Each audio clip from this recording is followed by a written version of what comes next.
stand with you. Tanya? Nancy, I want to read part of a statement from House Speaker Paul Ryan after the memo came out. I reiterate my support for the similar release of the minorities memo once it is properly scrubbed of all intelligence sources and methods. How much influence does Speaker Ryan have in this process? Well, he has played a pretty significant role, Tanya, especially when it comes to brokering disagreements between Nunes and the FBI director and officials at DOJ. As you know, those officials did not think that this memo was complete. They did not believe that it should be released. They thought that it painted an inaccurate picture of what exactly happened. And in every case, Paul Ryan has stood by his intelligence chairman, and it's likely that he will do the same now.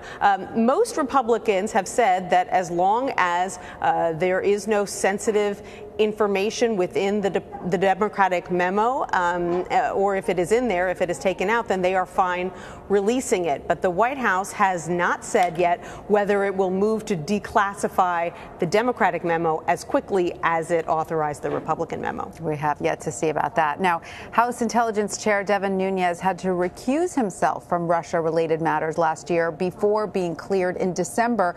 How has he reasserted control of the committee?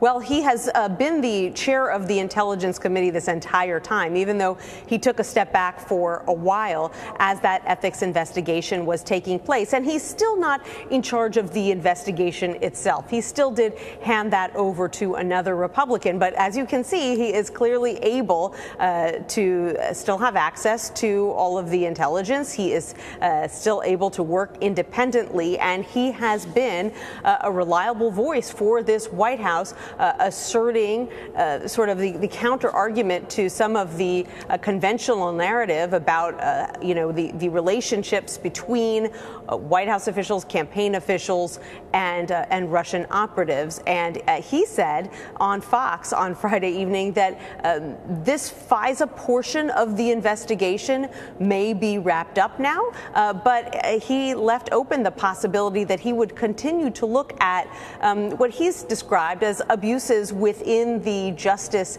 system. And that has led some Democrats to argue that he and some other Republicans are more focused on the U.S. government's actions running up to the 2016 election than they are about Russian actions running up to the 2016 election, which is what this investigation was supposed to be looking at in the first place. Indeed. Now, Nancy, there was a clear divide in the House Intelligence Committee over this memo.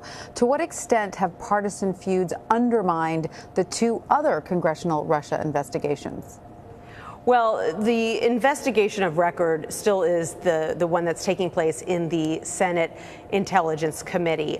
They are the ones who have done the deepest dive when it comes to the relevant documents. They have done the most interviews. They've sort of carried out their mission in a more bipartisan manner than you've seen in the House Intelligence Committee. That doesn't mean that there haven't been partisan conflicts. That doesn't mean that Democrats would like to go in directions in this investigation that Republicans have been less interested in, and vice versa.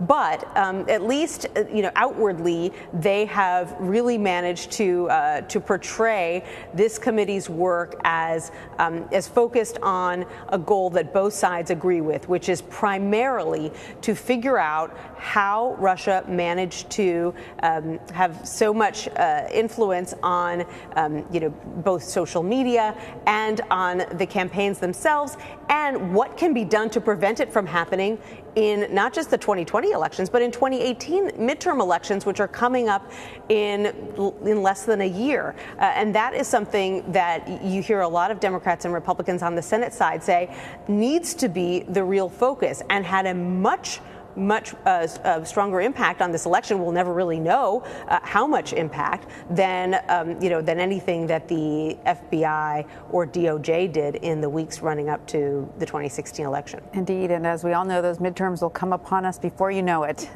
Nancy Cortez.